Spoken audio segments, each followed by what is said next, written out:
What's up, everybody? Welcome back to UNDRGRRND STRS, the podcast that showcases the rising talent in the music industry. And this is our season finale. Thank y'all so much for all the support and love you showed season 1. And today I'm here with... Horuhe San. Say that again? Horuhe San. Okay. I've been, for the past, just until you tweeted that you wanted to be in the season finale until now, I've been trying to figure out how to say it. And because I didn't want to screw it up because I have no idea how to say it. But because I talked about it with Drake Beats and Easy, and I've just been so scared of saying it wrong because I know there's an easy way to say it, but I'm just making it so hard in my head. Mm-hmm. Yeah, but everybody gets it wrong on the first time. I always have to say it. Mm-hmm. So thank you so much, for no problem. for doing this. It was really a cool thing whenever you tweeted hey, let me get on the season finale, because I was still looking for a couple more people, but I was like, there's no way I can pass this one up. True. So yeah, because I saw it, I was like I just want to be able to get on them. Mm-hmm. Just on as many podcasts, just how to explain it, like to start getting out there. Yeah, putting your name out and everything. Mm-hmm. It was hard because when you said you could do it this weekend, I was trying to figure out the perfect time slot because I just moved into college yesterday, and so I moved in. I wasn't sure how this was gonna sound, how this was gonna work. But Yeah. I mean, we figured out the good time. I woke up. I was so ready to just go back to sleep. I was so tired. But yeah, me too. Last night I stayed up because I was making some beats to send them out, and it was a last minute thing. A beat didn't get cleared for this artist, mm-hmm. so they needed a replacement, a different beat but with the same kind of vibe. So I was trying to do that last night, and I finished it this morning and sent that out. Yeah. So going off that, when did you kind of start getting all these placements, kind of starting to get your name out there and everything? Oh, so it all started by accident. My first placement, it wasn't a major placement, but it was a pretty big artist. Mm-hmm.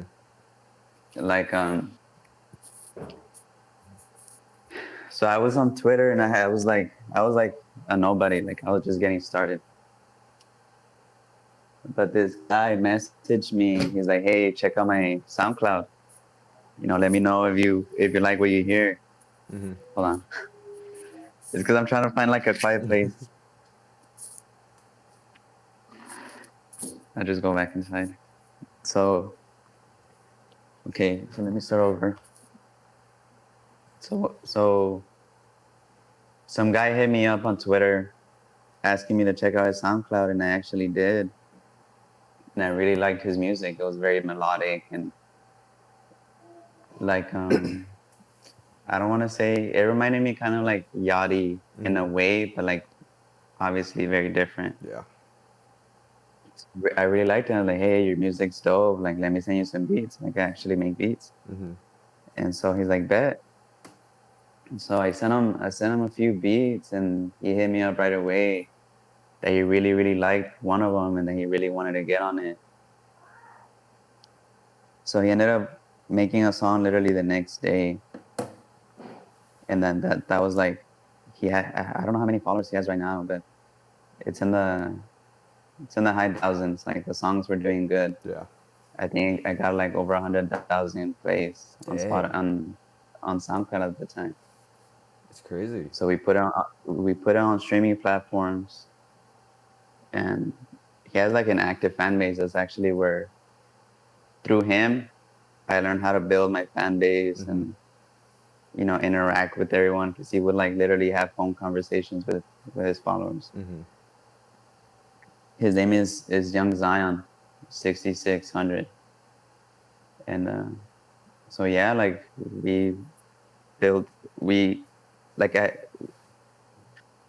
once I worked with him is when I started realizing like what sound I was gonna stick with. Mm-hmm. Like basically, I sent him a variation of beats, like based on what was trending at the time in music. Yeah. But the one he picked was one that I made just off of what I was feeling. You know what I mean? It was like a very spacey, very video game sounding beat. And so I was like, wow, he likes these kind of beats, which are easy to make because it's literally like, because it's just me, you know what I mean? Like, Yeah. that's just what I like making. So they're so easy. And so I kept sending him more. And then I had also sent him another beat like a few weeks later. And it was a sample from a video game, from like a Game Boy video game. Mm-hmm. It was a Pokemon sample. So it was like an 8-bit And sample. yeah, like it was very like Mm-hmm. retro sounding. And so I sent it to him and he said he liked it. Okay, wait, let me backtrack because there's like a big step that's missing in there. So there was this guy that I had met who was a DJ in Paris. Mm-hmm. And I met him through this app called Vamper. It's like a Tinder, but for like Mm-hmm. musicians Yeah. and stuff like that. So I met him on there, and we would talk often, and we became kind of like friends. And he told me that he was gonna make a mix for this radio station in New Jersey. So he was just gonna make like he needed beats Mm-hmm. to fill in the mix. And he's like, but I have a specific sample that I want you to use. And it was the video game sample that I was telling you about. And so I ended up using it. And then I really, really liked the beat. And that's when I realized like that the artist that I had just met Mm-hmm. would love that Yeah. because he's into all that. So I asked him like, can I send this beat to my friend as well? And he's like, yeah, man, go for it. Like whatever you want to do, it's your beat. And so that beat ended up getting played in the radio station, For the but artist or for the DJ? for the Yeah. DJ. And but when I sent it to the other guy, like he didn't hit me back about it. He said he liked it, but he never used it Mm-hmm. because I was used to like hearing a song if he liked it and stuff like that. Yeah. And so a few months later, he brings up the beat like completely out of nowhere, and he's like, hey, I'm gonna drop this soon on all streaming platforms. You know what I mean? Mm-hmm. And it's um, so we set up the splits, and then he tells me that D-Banks is gonna get on it as well as a feature. Mm-hmm. And I don't know who he was at the time, but he was pretty big as well. He was bigger than the artist I was working with. And so the song came out and it did very, very well. I think on Spotify it almost got to 500,000. Dang. I think. It's crazy. Yeah, and like that, like it went big. Like I made pretty good money with that Yeah. song. But the sample never got cleared. So, but since we didn't have a label, we didn't know how to do any of that. We Mm-hmm. just uploaded it. It went through, so we just kept it up, and it was blowing up. It was getting a lot of attention. And so like a month or two ago, like the artist hit me up asking me to take it down. That we were gonna take it down, and I didn't even ask any questions. I just took it down. Yeah. So yeah, but like this was like 2 years ago. That song. Dang. It was 2018. So that song did well, and Mm-hmm. that's when I started getting like a little attention, and like people were hitting me up to make those kind of beats with like video game samples or with melodies that sound like that, and that's where I am now, like still making like video game inspired stuff. Yeah. And would you say like most of your beats that you make, whenever you kind of sit down and make beats, are like those video game beats? Yeah, like the melodies, like the leads, everything is just Mm-hmm. like I just open any VST and that's what's gonna come out. If I just unless like I force myself or like to make something different. That's pretty But cool. like I don't really make like anything with like real instruments. Like I use like like synths, leads, and stuff like that. Yeah. It's all like it's all virtual. Every sound is Yeah, pretty virtual. much. Yeah. You listen to one of your beats, it's like you're in a video game. Yeah. Yeah, cause like, and also I like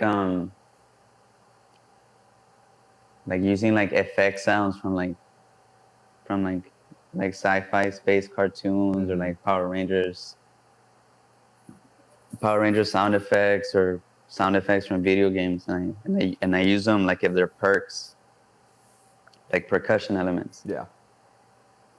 So that I feel like that adds like a more to the whole video game Yeah. type of sound. For sure, for sure. All those kind of like all the cool kid TV shows have just so many cool sound effects in them to be used for Yeah, anything. yeah, like Ben 10, Power Rangers, like all these shows I used to watch when I was younger. Yeah. Invader Zim, like I found some samples from Invader Zim on Reddit. So I was like, hell yeah. Yeah, it's crazy. It's crazy what can be sampled nowadays to make just for like any specific sound. Like it could be a sound effect for like a 60s movie that got turned into a clap or got turned into a perk or a hi-hat. It's just crazy how Yeah, someone can take something so small and just make it into such a big thing of the beat. yeah, and it's easier to find them as well. Like you can just literally search anything on YouTube now. Yeah. So you have a pretty good following on Twitter. You have a lot of people interacting with your tweets and everything. And we talked about this earlier in the season, but how did you kind of start realizing how to work Twitter, how to get these interactions, how to start gaining your following and everything? Well, like when I found this artist, the one that I mentioned earlier, I was focused on a more like serious approach to social media and also to my sound as well. Like very like Yeah. professional type of sounding, because that was the thing, you know what I mean? Like you had to have a logo. You had to look like you knew what you were doing and stuff like that. So that was what I was trying to do. Like all my pictures were in black and white. Um, like that's what I was on. And then like once I met that guy, saw the way that he was interacting with people, and they loved the fact that he would interact back. You know what I mean? That he was genuine. He was himself. He would mess around. He would joke around. Like Yeah. He was like a normal person like them. Yeah. So like I was like, that's when I started like loosening down and just focusing more on being myself. And because people, so there's various ways to get people to follow you, and it's information, like offering information, entertainment, and I forgot what the other one was. So yeah, I decided to be like, you know what, like just gonna be myself. And so I did, and that's when I started getting more interaction, and then I got more and more comfortable to the point where I was making memes and just joking around all the time. Yeah. And the memes are the ones that did the best. So I kept doing it. You know what I mean? Like this easy to me. Like I can think of it. Like I'll see a picture and like, oh, like this is how I feel. You know what I mean? Like, Yeah. and it came natural to me. So it was easy, and people started following me. And yeah, like when I was like in the middle, like whenever I was not transitioning, but like whenever I was making the move from being a serious person to myself, is when I was like I would follow people that I knew would appreciate my content. So like I would go like to Nick Mara's Twitter, and every time he would post something, I would follow every single person who retweeted his tweet.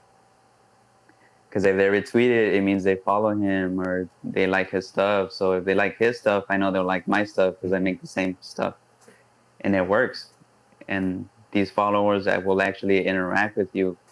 Because what I used to do before that is I would just follow random people, and like a good amount will follow back, but they weren't really interested in what I was posting because it They're just wasn't. following, just follow. Yeah, like just because you followed them, so they followed you back. So I started focusing more on producer people who know about it or who would appreciate it, like rappers, other producers and stuff like that. Yeah. And that's when I started seeing a spike. And then that on top of the memes and on top of me being genuine, like it's where what really helped boost it. And so yeah, and it was like a domino effect from then on, because like the more and more people shared my memes and my tweets, the more eyes Yeah. were seeing it, and people just started following me. Yeah. That's great. I mean, especially on like social media, everybody wants to either be something they're not, or they're trying to be a better version of themselves, like a more True. professional, like, oh, I'm gonna put myself out this way even though I'm actually like this. But whenever you're more comfortable and more yourself, people will relate more to you just because they're like, oh, you're just like me, we do the same thing, now I'm invested in you. So Yeah.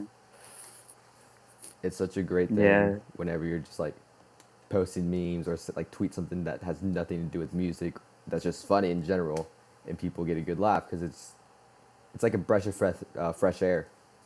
Instead of taking all Yeah. this so serious, you see something funny from someone who's uh, doing what you're doing, and you're like, oh, okay, I can have fun while also doing this at the same time. Yeah. So I quickly wrote down a list because I couldn't find my original list. I had like 10 things to go over. Mhm. No idea where it went. But let me pull it up. I have 3 things on this list now instead of 10. But it's kind of like the big hitters. Waveforce. Tell me about it. What kind of started it? How'd you kind of come up with everything? Waveforce, I don't know, like Waveforce evolved into something that I wasn't really expecting. Um, so I was going through this like phase where I was like really, really liking like very bright colors. And for a time, like my Twitter banner, I made it like a neon green that I went to like an app where you can edit pictures and make like cover art and stuff like that. Yeah. It's a free app. And I still use it to this day to make the artwork for all the kids. But I was on it and I was clicking like, because I was trying to make like the Twitter banner, and I was just clicking through random colors on the color wheel. And I found that lime green and I really, really liked it.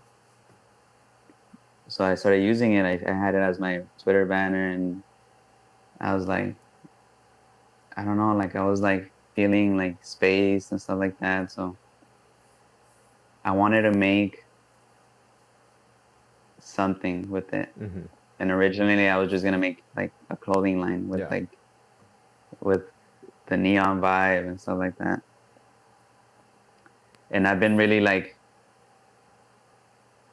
cause like whenever like I'm not able to make beats or I'm like listening to music when I'm on the way somewhere or something, like I like to think of like beat titles or names of albums that I want to do, or beat tapes or sound kits, like titles, like cool names. And there was one that was like Waveforce Ultra that I was thinking like of dropping like a instrumental album like on streaming and stuff. And so like, so what if I use that? And then I ended up changing it to Mega, and then I was like, you know what, this could be like a whole producer group. And so that's when I started like thinking like I'll just make a collective. Yeah. You know what I mean? Like I have enough of a following to where I can actually help bring these producers to a whole other level and actually get us attention. So the name started changing to Waveforce Mega, and then I started working on the website before I even tried recruiting anybody. Because like I wasn't sure if people were even gonna want to join. Yeah. I was like, how am I just gonna ask these people to like trust in something that doesn't even exist yet? Like it was just an idea, a vision in my head at the time. You wanted to kind of build something out of So it before you offer them. yeah, yeah, because like I had an idea of like I'm gonna have a website and it's gonna look so cool, and each producer is gonna have their own page where it has all their links, and I was like, if I make this website the way I want it, and they see my vision, it'll be easier for them to join me and trust me. So I was working on that, and I was talking to a friend of mine at the time that I wanted to make a producer group and that I was working on the website. And right away, he was like, I'm in. Like, I didn't even ask him anything. He's like, I want to join. Like, it'll be cool. And he's actually Andrew Astor. He's on social media. He used to be an actor Really? in Insidious and stuff like that. Yeah. So he's like verified and everything. He's like, I want to join, bro. Like, I got you. That's crazy. And I was surprised because I was thinking that I was gonna have a hard time even recruiting people, and just me telling him what I was working on, like he was all in. Yeah. And from then on, like me and him started recruiting other people and building the website came way after. And 3 months ago is when we first started. Like we came out and we had the website and the Twitter account, and now we're past 500 followers, and we get a good amount of visits to the website already.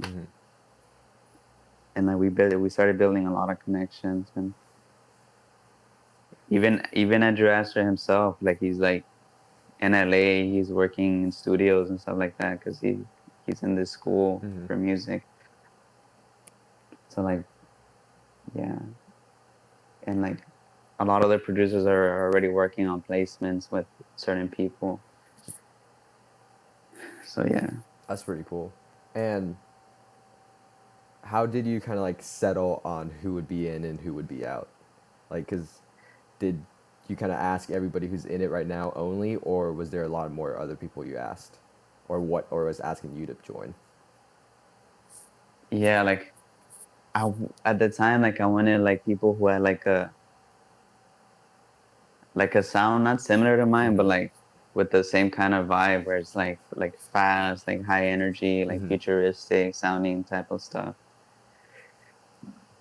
And so I asked a few people who I really liked, hoping that they would join, and some people were in immediately, and others were not really looking for that at the time. And then some people just took more convincing, and we actually had some people leave because they were like handling other stuff at the time. But this was before the website was out, because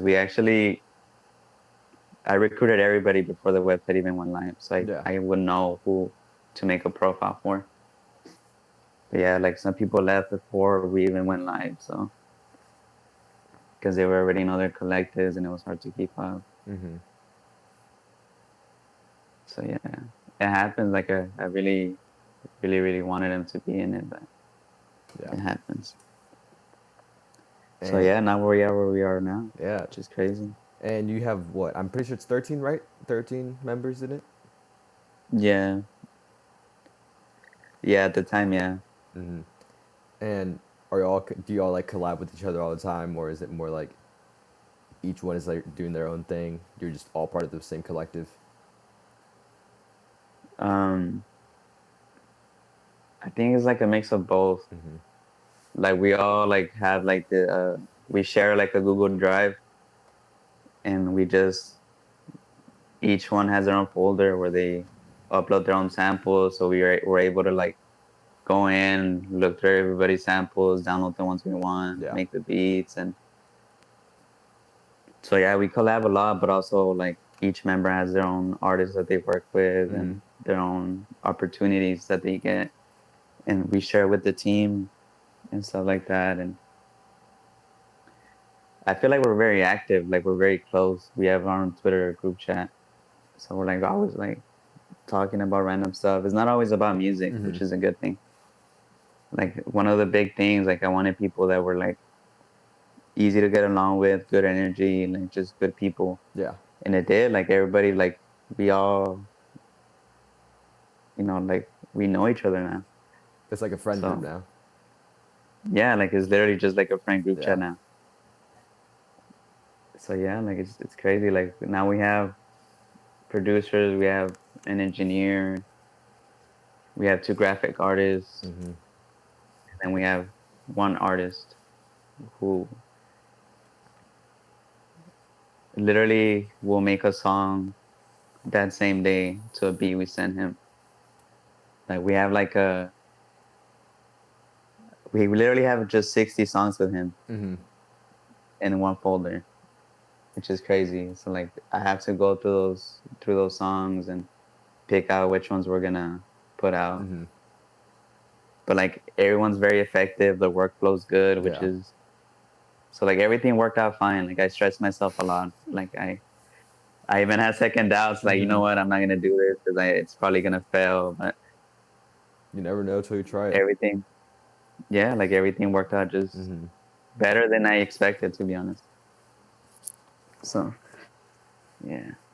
Yeah, that's great. That's pretty cool because I feel like, and I've said this a lot, but collectives nowadays are just so like such an underrated thing to start because not many people are trying to do it, and the people who do want to hesitate whether or not they should.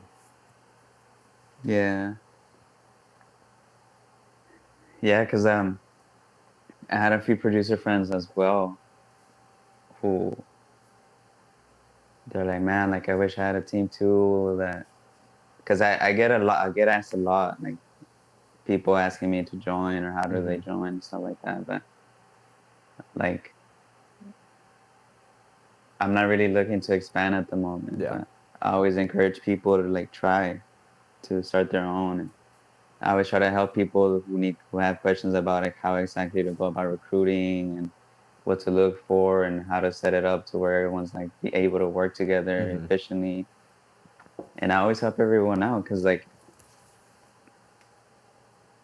I don't know, like it helps a lot to have a collective because you have people who you can share stuff with, get feedback from, Mm-hmm. and people who will help push you and like share opportunities, share even something as simple as sharing each other's kits. Yeah. You know what I mean? Sending loops and like it helps a lot. So like anybody who like is thinking about it should definitely try it because the worst that can happen is it fails and you're back to being on your own. Mm-hmm. You know what I mean? Which is what you were gonna do if you didn't try it in the first place. Yeah. So I mean, who it knows? definitely One helps. person might make a collective and it blows up from there. Mm-hmm. Yeah. Like yeah, because like any one member in the group could end up getting a huge opportunity that will help everybody. Mm-hmm. You know what I mean? It's because we share everything. Yeah. It's building with each other instead of just building by yourself. Mm-hmm. But you're also part of Resample, right? Oh yeah, And I just heard yeah. about that whenever I was trying to do like fill my list up researching about for this episode. But what is it? Like, is it kind of a splice kind of thing or completely different? It's like yeah, it's like a mix of splice Mm-hmm. and Looperman. I don't know if you know what No, Looperman is. for sure. 100% shout out Looperman. Yes. Okay, so like I've used both. Mm-hmm. You know what I mean? I've used Splice and I had their membership, and what ended up happening was I wouldn't use it. You know what I mean? So like I was paying monthly for something that I didn't even use. Yeah. Like I mean there was good stuff, but like you have to really scroll through and like Mm-hmm. to be able to find stuff that not everyone has is hard. Yeah. Because like every good sample was already used in like a major song. So I was like, I don't know, like it was like discouraging. And it was mostly like EDM stuff at the time because it was early on. And I've used Looperman as well, but like, I mean, Looperman's not a bad tool to use. Like, it's free. You don't Mm-hmm. have to pay monthly, and you find a lot of good stuff on there if you know where to look. But when people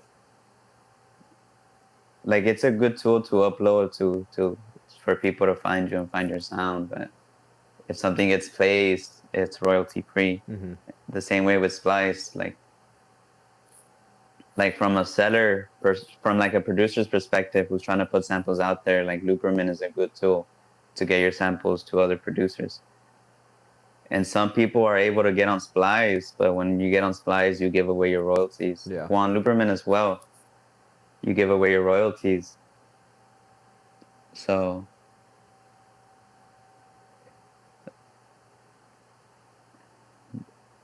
with the Resample started by this guy Ben Tatum. Mm-hmm. He coded it himself and everything. He had messaged me asking me if I can make a kit that was exclusive to Resample, and I was like, and he would compensate me. So I was like, yeah, I started doing research on Resample, and like I really love the idea where you can upload a kit. It could be 20 loops, but just the plain fact that people could like look at each sound Mm-hmm. and play each sound that's gonna be in the loop kit will help you sell it if the loops are good. Yeah. And if they're not as good, then they can just buy their favorite ones instead of paying for the whole kit. Mm-hmm.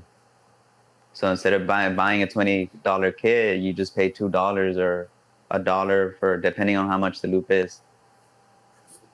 So I told the guys like, yeah, I'll do it. Like I love the idea of this service. Like, and even if you didn't pay me, like I'm still gonna use it Yeah. because it's gonna help me sell more. And so yeah, like that ended up going, and I tried using it, and then I ended up getting busy with other stuff outside of music, so I stopped using it completely. And I remember messaging him again, like, hey, like like I really, really like Resample, like you should keep working on it, and you know, like like I'll try posting more Mm-hmm. and just to try to get people to the site, 'cause, like it's a great tool for everyone. And the reason why I thought it was a great tool for everyone is because like you can find samples from other producers and support them by buying them. The same way that people support other producers by buying their loop kits and Yeah. their drum kits. Without, it was similar to Splice, except for the fact that you're able to find more diverse sounds because you can it's people from within the community, Mm-hmm. like the underground, and it benefits both people because one is making money from selling the samples, and the other one is able to find other samples that Mm-hmm. aren't usually everywhere. So what I liked is that when you sell, you choose your terms. Like you choose how much you want to sell a certain sample or a certain sample kit for, and it's your music, so you keep the royalties. Yeah. Like we don't ask anybody to give up anything. You own your rights. Mm-hmm. And so I was talking to him that he should really like fix certain things, like add to it and expand to it and market it more. And he's like, yeah, you're right, and stuff like that. And we ended up talking more about it, and he's like, and he asked me to come on board to be part of the company, and he'll give me equity, like he'll give me a percentage of the Dang. company. Yeah.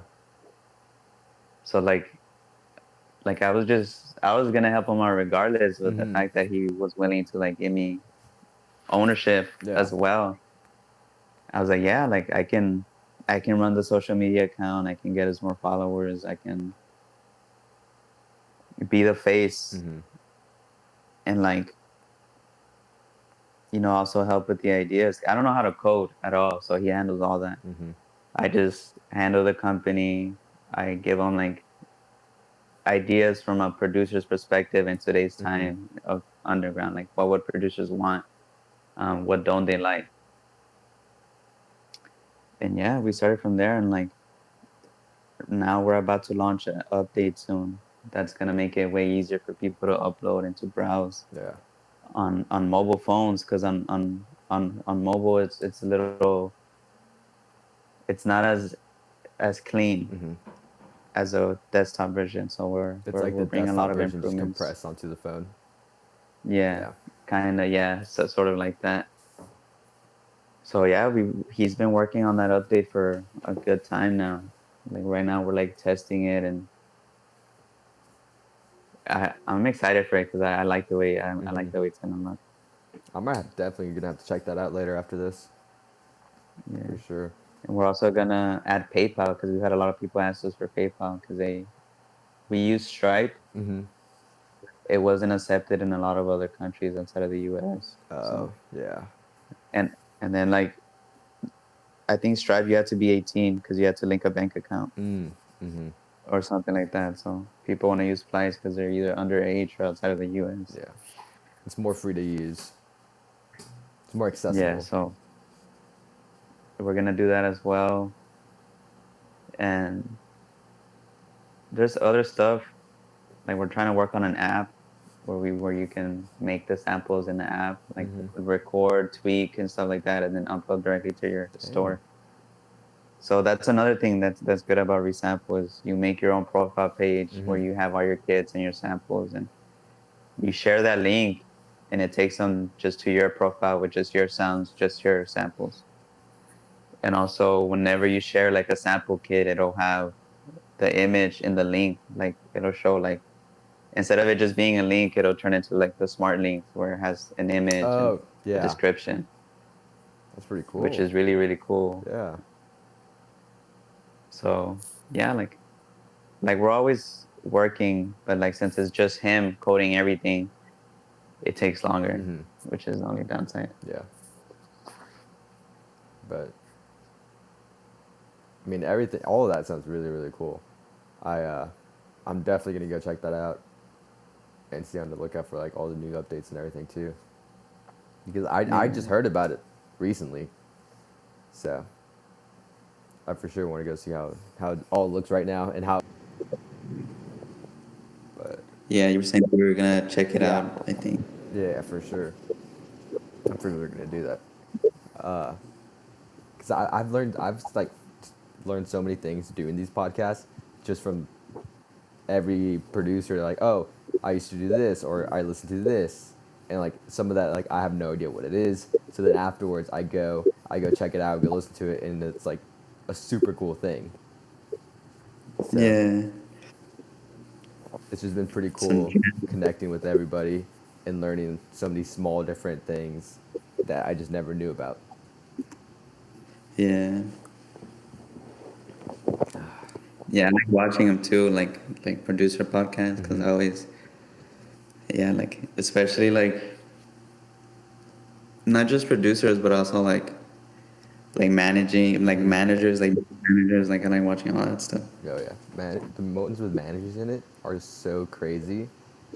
Just Hmm. because the way they went from like handling an artist with like no follower, no nothing, and then all of a sudden they're like millions of followers, millions of plays, hit records. It's just crazy. Yeah. It's. I watched one the other day. I forgot who it was, but it was, I think it was Post Malone's manager, and he was talking about like releasing White Iverson to where he is now, and just like the insane growth over that time. Yeah, because like we'd never really get to see an artist in their early Mm-hmm. stages. Like we see them once they're blown up. So hearing the background stories of how they met or how the relationship or the connection even began with, like it just Mm-hmm. puts things into perspective for me. Like I learn new things to do or things to avoid, and how to it helps me even run my group. Mm-hmm. So yeah. Yeah, it's good. It's good to like take all that information from like a different point of view and perspective and like put it in your own way, because it helps you just diversify how you do things and make sure you're doing things right from every kind of perspective that you can look at it. Yeah. But I missed this on the first time, because I usually ask this first. But how did you kind of start getting into music and producing it and everything? Oh, okay. So this is I wasn't even into music, to be honest. Mm-hmm. Like the first time that I even interacted with making music was when I was in sixth grade. Cause like in sixth grade, I was new to this district. Like I was new to the Mm-hmm. school, so I didn't really know anyone. So in the mornings, I would go to the library. Before school started, you could go to the library. Mm-hmm. So I would go and I would play games on the computers in the computer lab. So that's what I would do. And then one time I was like just looking through the apps and I found GarageBand. Mm-hmm. And I was like, I just started messing around with it. Like, this is cool. And like every morning I would go and just try to make something. And I wouldn't be able to save it because it would delete. Yeah. But every morning I would just make something different. But I didn't even know what that was. And then I ended up moving again. And I I didn't have a computer at home. So like the only time I would get to play with it was when I was in that school. But when I moved, I lost access to that. So I just forgot about it. Mm-hmm. In middle school, when I moved for seventh grade to a different school, like I ended up getting in a lot of trouble to the point where like I ended up on probation for drug charges Mm-hmm. on school campus. And I don't know, like I was like skipping a lot and I was just around the wrong people Yeah. at the time. And I didn't realize it at the time, but I was just doing a lot of dumb shit. Mm-hmm. But it got to a point where I saw the way it was affecting my mom, like all the dumb stuff I was doing. And that's when I decided to change. So by the time I got to high school, like I was like, I'm gonna focus more on school and like I'm gonna stop like around these people. And I did. Like I realized how much I liked math. So I ended up in math club. I ended up also taking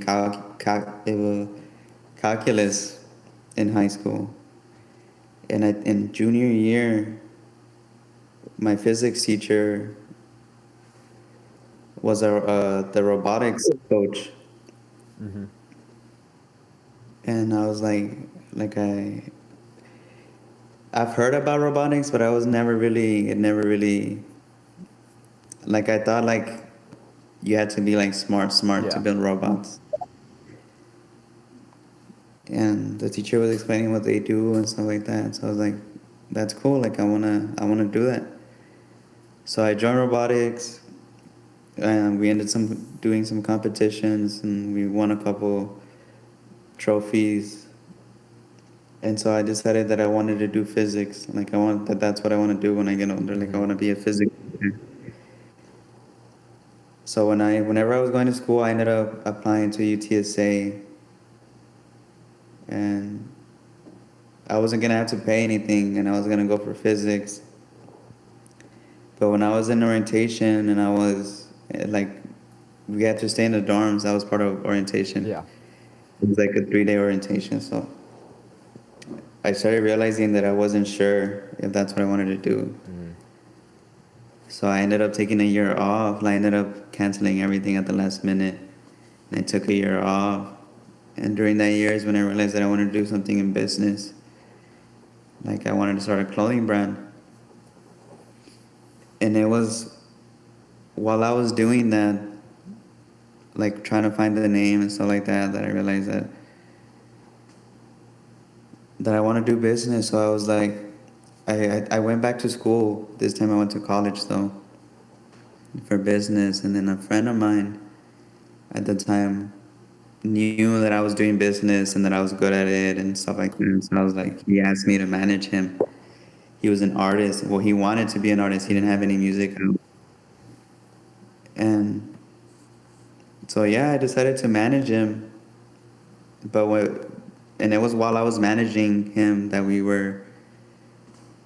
realized we needed beats. Yeah. And we didn't know where to get beats at the time. So on the computer, we got FL Studio, and he tried to make some beats, and he couldn't figure it out. So that's when I stepped in, and that's when I just fell in love with making beats. Like I just wanted to do it all the time. Like whenever we would get together to try to like work on music, I would just spend the whole time just making beats. Yeah. No, it's not done. I still have to do this, and I still have to do that, and I'm just always changing something. And me and him ended up falling out. It just didn't work. But I still missed making beats, so I went out and I got my own laptop, and I just started making music. Yeah. That's where I started. Like I ended up dropping out of business school, and I just focused on making music. Dang. So yeah, and now I am where I am. That's crazy. It's crazy. Yeah. And how long ago was that? I think this was 2 years ago as well. 3 years ago. Dang. No, yeah, it was more like 3 years ago. A lot can change in 3 years. That's crazy. Yeah. Yeah, it was like 3 years ago, I think. It's hard for me to keep track of time because it just seems like it just goes by so quick now. Yeah, for sure. And do you still use FL Studio, right? Yeah. Yeah. FL gang. Have you ever thought of like switching over to anything else or no? Not really. Like I'm so comfortable with FL Studio. Like, because when I first started, like I would watch nothing but tutorials, like 30-minute tutorials, and just what each button does. So like before I even started seeing like beat tutorials, like type beat tutorials, I just watched nothing but FL Studio. Like what each button does, how to route, how to do automation. I learned all that first, and then that's when I started getting into YouTube type beat tutorials, and yeah, like I would watch like Internet Money, like all these like YouTubers, Yeah. and like now I'm at a point where like I know how to make what I want. I know what each button does, and You're just I don't know, it's like like, so familiar now. yeah, like it just I don't know. Like there's other dolls that catch my attention. Like there's this producer in my group who uses Ableton, and he goes so crazy on Ableton. Like the automation, the way he does it, like it's crazy. So like if I were to try another doll, I would try Ableton. Yeah. I feel like Ableton, I would like to try that one, yeah. Because he just makes it look so cool. Like it just looks so easy when he does it. Until you do it and you have no idea what you're doing. Yeah, because like I look at his replies and people are like, how do you do that automation and like certain things? Like he automates a lot of stuff, but he gets like this cool like crazy sound out of it. So like it works. Yeah, for sure. But you know, like FL gang, you know what I mean? I've tried using FL. I just can't. All the buttons and everything, I just haven't figured it out. Yeah. What do you use? I use Logic. Because I work on my Mac, and I've always had a Mac, so like with Logic it works so great because it's just Apple product with the Apple DAW, and so the workflow makes it so much easier. It's just really simple. It's clean looking. It's just so nice. Yeah. But I didn't even know it was even Apple, to be honest.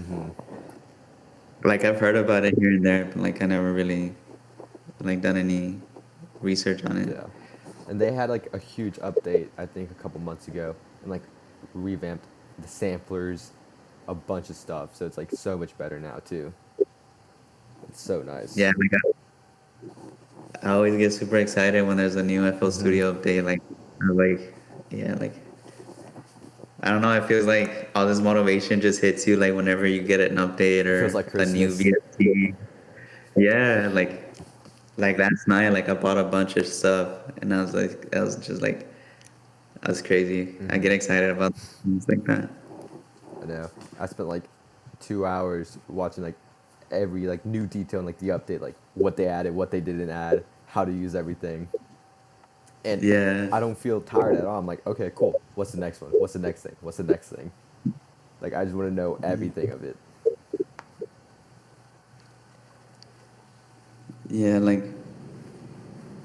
I don't know if I'm pretty sure this happens to everyone, but like whenever you get a new drum kit with like fresh sounds or a new plugin that you've been wanting, it's just like you feel like you've leveled up. Like I don't know, I don't know how to explain it, but you're like so excited to make something already. Like Yeah. It's like that just a wave of inspiration and motivation just hits you for like the next couple of weeks. yeah, And all you use is that one drum kit or that one new VST.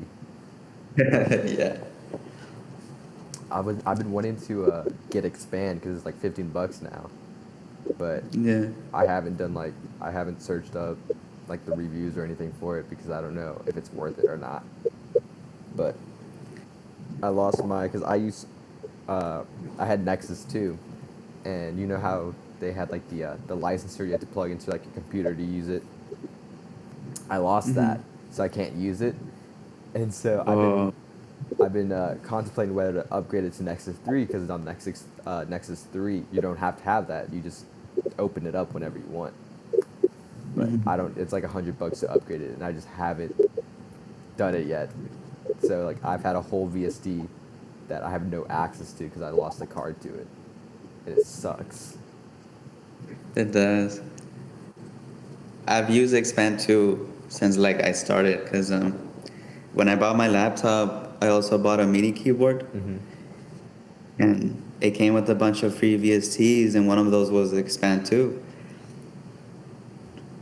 And so yeah, I ended up installing it, and then like a month later, I ended up resetting my computer by accident, so I lost all my plugins.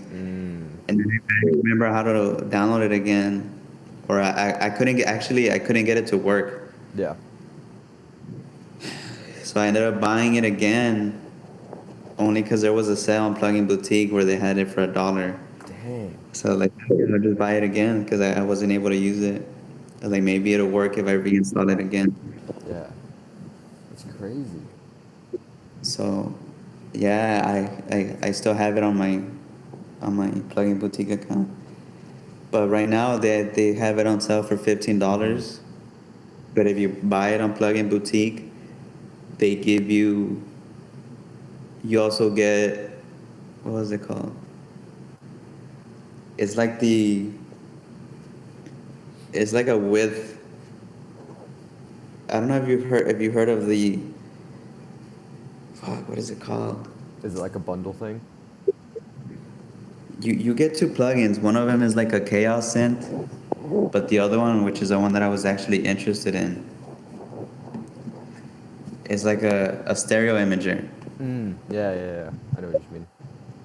So, but what I liked about that one is that it has three different. You can. You have three like levels, which is the low, mid, and the highs. Yeah. So you can choose the stereo width of each one. So I was like, that's gonna be crazy because I can separate the highs all the way, and then, like the very lows, like where the 808s sit, I can keep them centered. Yeah. So I'm probably gonna buy something because if you buy anything on Plugin Boutique, they'll give you those two plugins for free. Oh, really? That's sick. So like you can buy something that's literally $3 and Yeah. you'll get that. And you get three things.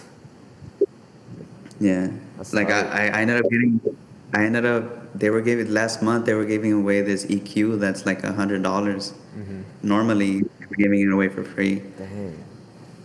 So I ended up buying this $10 synth and ended up getting $100 EQ for Yeah. free. And the synth was on sale too. The synth was usually $70, but it was on sale. They got So like, I everything on saved sale. myself like 170. Yeah, they always have crazy sales. So yeah, if you do end up buying it, you should buy it on Plugin Boutique so Yeah. you can get those two things for free. Shout out Plugin Boutique. I bought a couple stuff from there a while ago, but I just haven't gone back to buy anything else. Yeah, I really liked it. I like it a lot. It's easier for me to keep track of all my purchases because they're all in your profile. Yeah, they're all on the same thing. Yeah. All right, let's see. Oh, shoot. We are about, I think, in 45 minutes in, 50 minutes in. So I got 3 questions to end this off. Top 3 favorite beats of all time. Damn. Let's see.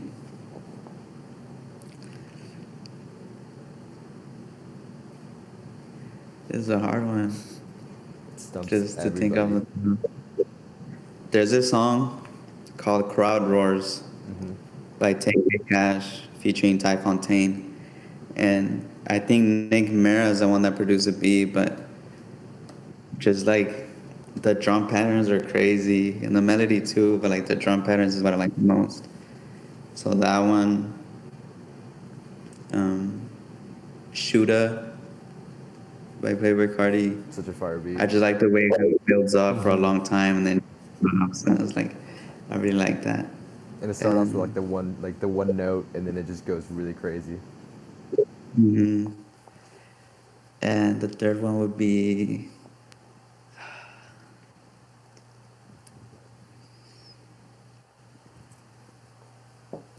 damn, it's hard to think of top.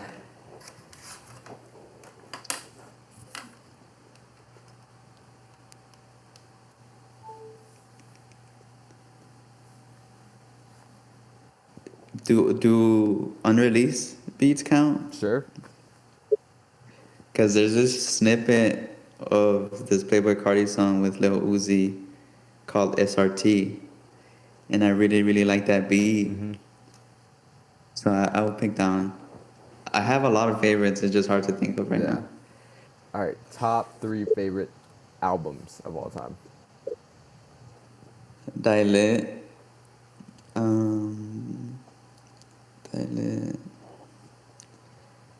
Blonde, and Eases. Yeah. Those are my top 3. Yeah, Do you I think feel like those really like shape my sound, like all 3 of them, to be more abstract. Yeah, for sure. That's, like use a hi-hat in every beat, use a open hat, and it's taught me to be more diverse. Like sometimes I won't even use like the traditional sounds that you choose for a beat. Yeah. Yeah. Those 3 for sure. That one was easier because I know those songs. Yeah. And then lastly, do you have any advice for any of like upcoming producers, people trying to start building their brand, trying to expand or anything? Yes. Is be human. And what I mean by that is like the easiest way to grow yourself to where you can get attention is just be yourself. Like be accessible, be relatable, be someone that people can. Because like I see a lot of producers trying to be like a company. Like they'll have a logo, they'll call themselves a certain thing, and they'll only post like professional stuff, like new beat out, check it out, new YouTube video, check it out, or like just Just really only produce robotic. videos. So, yeah, like show some of your personality. Like don't be scared to show your face. Like if people know you by the face, it's easier for them to connect with you and to want to actually have a conversation with you and reach out to you. Like, and also people who follow you may be a rapper, maybe like a producer, but that doesn't mean that they just want to see beat links or beat because it gets boring if that's all you post. Like people will eventually stop paying attention to you. Yeah.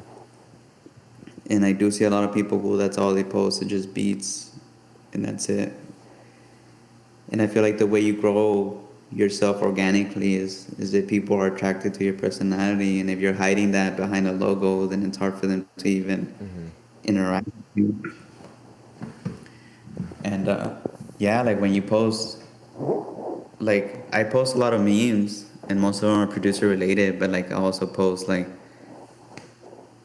other stuff that like about me or that I have going on, and so that allows people that who are not just producers but like just music listeners to like also follow me. And even people who have no idea how music works will follow me just because of my personality. Yeah. So like that's my advice, to just be more outgoing, be more yourself, like be a person that people can approach. Yeah. Wait, was that to producers or to everyone? Like the advice? Anything. Every producers, everyone. I mean, it applies to everybody, pretty much. Yeah. So yeah, just be yourself. Which I feel like a lot of people, they're like, okay, I want to be myself, but I want the main focus to be my music, and then they kind of get caught between just staying new beat up, new beat up, new beat up, and just not doing anything of that. Yeah.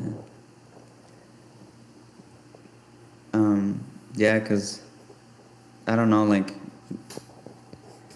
look at the like a good cheat code is to always see what the popular producers are doing. You know, like go to their social medias, like do they have a logo? Like does Metro Boomin have a logo as his profile picture? Like does Oli post his beat links or beat songs? And if you actually go and look, and this applies for anything, like no matter what you do, look at the people who are successful. Like if you're a graphic designer, look at the people who are successful. How did they become successful? Like what are they doing with their social media? What are they doing with their art? Like how are they putting their art out there? And but also learn from the people who were successful and are not successful anymore. Like where did they mess up? Yeah. So like if a producer ends up falling off, like what did he do? Like you know, like Lil Uzi's producer, the one who from working on Dying, who ended up being caught selling leaks, and he just completed his career. Like you know what I mean? Like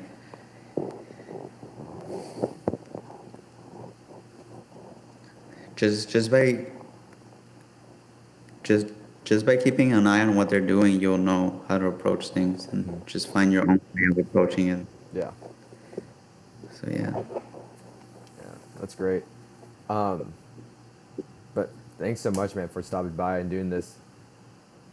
No problem, bro. Really appreciate it. I think, another person from Waveforce is going to be on season 2, if I'm remembering that correct. Who? Let me pull up the Twitter.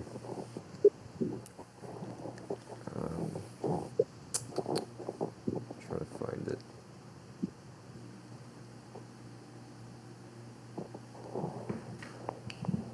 All Truth. He hit me Yeah, up, like and I told him I'd hit him up whenever season 2 comes around. So, I think like maybe 4 confirmed spots for season 2 so far. I feel like everyone in Waveforce has like a story to tell, because I've gotten to know everyone. So like I've come very close to them. Yeah. So yeah, like I have a lot of love for them, and they know that. Like I always tell them. But like, yeah, like we got like our engineer. He mixes for a damn killer, and he's mixed songs that even feature Lil Uzi. So like Yeah. he has all that going on. Like Yeah. even the story of how he got that connect would be interesting. And Aster used to be an actor. Like we have people who've been through like hardships where they've been homeless and stuff like that in the team, and people who've gotten scammed by famous YouTubers in the team. Like, I feel like everybody has a story to tell. But yeah, like I'm excited to see his. Yeah. I'm gonna see what he says. But first we had to get the CEO it first. Start it all True, off, true. big boss. But no, yeah, he hit me up. I think I want to say another one did. I don't completely remember, but I mean, because I got you, and then I got Easy Beats, and Easy also has a collective too. So I have a couple people from his collective who hit me up on Twitter asking if they could be part of season 2 as well. So Yeah, like I don't know, like I feel like it's fun for to do that, and it gives people who know you or who follow you a chance to like get to see how you act. Like yeah, I'm probably like people are probably gonna realize how weird I am. Like not weird. I'm like awkward because like I'm just camera shy. Like yeah, I don't know if people realize, but I never post selfies or videos of myself because I'm very camera shy. yeah, So when the camera's not there, like I'm comfortable. Like I can joke around and stuff. And but like when the camera's on, like I start stuttering and like I start doubting my words and second guessing yourself. yeah. So like I don't know. Like I'm weird on camera, but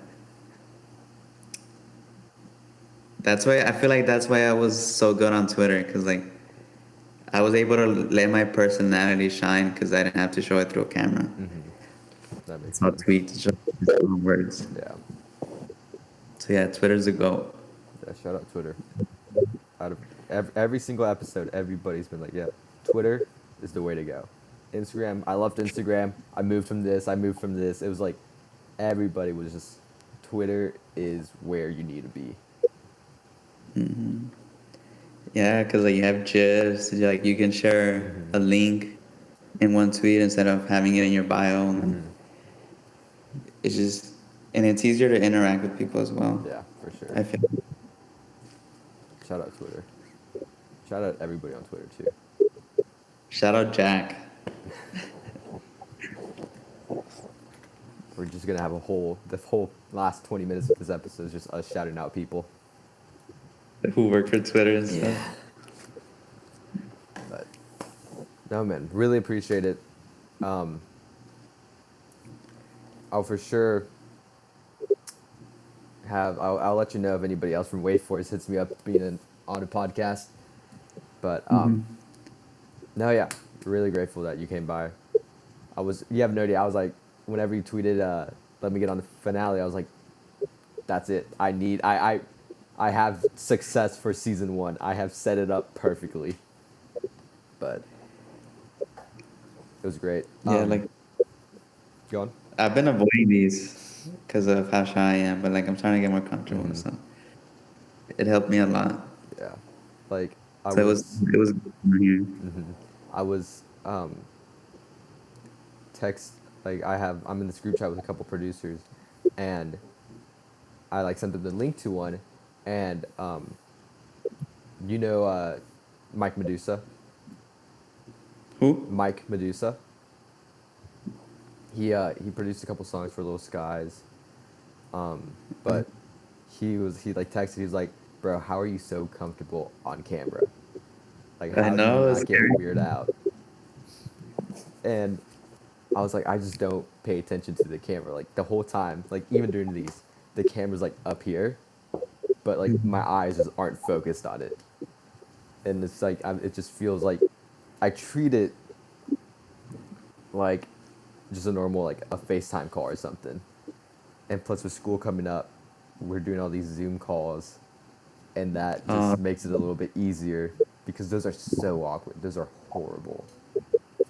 But I mean, it gets easier as it goes, just because you get more used to how you should act, how you're going to, and then all of a sudden it's like the camera's not even there. Yeah, because it's actually my second like live video podcast, and I was way more shy in the first one. Like it's gonna be awkward for people to see me more. They're like, this guy's shy. But yeah, like I'm starting to get more comfortable, so Mm-hmm. I feel like I need to keep doing these, and eventually I'll be comfortable enough to like start my YouTube channel. And Yeah. so And I mean, even then, like if you do want to start that YouTube channel, make the videos, but just don't use a face cam just yet. Just so you can get comfortable talking and doing stuff, and then you can add like a face cam after. Because what true, trips true. people out the most is the face cam, is being able to see your face. So Yeah, like if you I'm start like off, trying to avoid looking at the screen. if you gotta try and avoid staring right into the camera when you're talking. But like if you start off just recording the voice and the video, and get used to that, then you should be good getting like the face cam down. That's true. I'm gonna try that. Yeah. See what happens. But But so yeah, it was good being on the show. Like I'm starting to drag it out a bit. So I know I'm making sure I'm like, all right, we're at an hour. I think let's talk for like 10 more minutes. All right, now we should be at an hour. But like taking into account how we had like I have to cut a couple parts out or whatsoever. So, but I mean most of these have been I think close to an hour, if not a little over. But it's been good. I got to figure out what to change and what to fix for season 2. So, but anyways, thank you everybody for watching. Thank you so much for all the support and everything for season 1. I will have say your name again, Horuhe San. Horuhe San, right? All right. Yeah. I will have all his links, everything in the description below. Now I know how to say it. Now, my one goal for this whole season was to know how to say that. Now I know how to say it. Hopefully everybody knows how to I say know, it right? now. I'm about to hit up Drake Beats and be like, bro, I know how to say his name. I can finally say it. I have something over him now. I am officially better than him just because I can say your name. But nope. Thank you everybody for watching. Season 2 is definitely coming. Don't know when. A month from now maybe. So if anybody watching this wants a spot in season 2, hit me up on Twitter. Twitter's gonna be below. Also, it's gonna be in the little bar down here that I edit in every time. But no, thank you much. Thank you so much, everybody, for watching. We'll catch you on season 2.